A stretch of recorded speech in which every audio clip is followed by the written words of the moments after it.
నా శరీరము నిజమైన ఆహారము, నా రక్తము నిజమైన పానమునై ఉన్నది. ఆమెన్. ప్రభునామమునకు స్తోత్రములు కలుగునుగాక. నా శరీరము ఆహారము, నా రక్తము పానమని ప్రభువైన క్రీస్తు వారు తెలియపరుచుచున్నారు. అదేమిటి? దేవుని యొక్క శరీరమును మనము ఆహారముగా తినాలా?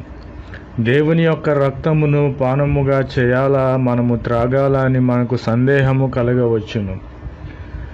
పరిశుద్ధమైన గ్రంథమున్నది, పరిశుద్ధ బైబిల్ ఉన్నది. దేవుని ఆహారము దేవుని రక్తమునై ఉన్నది. కాబట్టి ఈ యొక్క దేవుని శరీరమును తిని దేవుని యొక్క రక్తమును త్రాగువాడు ప్రభువైన క్రీస్తు వారిలో నిలిచి ఉన్నాడు.